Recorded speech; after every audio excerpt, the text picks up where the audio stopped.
background in Google Docs, so it's really easy. So let's get right into it.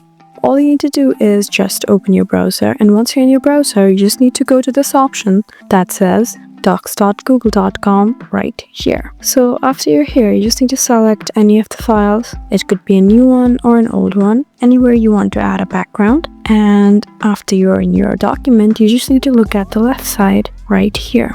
Just for insert, after you tap there, you have multiple options here. So there are multiple things you can do to add a watermark. So the most common one would be to simply go for watermark right here. Just go ahead and tap on watermark, and now on the right side you have the option to select an image. Just go ahead and tap here. Now you can either choose to upload and browse through your own device by tapping here, or you can go to webcam, link, photos, Google Drive, Google Images. It's completely your choice. Select any of the photos that you want and then just tap on this button, insert, and now you can see you have a background. Now just type in anything you want for the background. So in this way you can successfully add a background in Google Docs.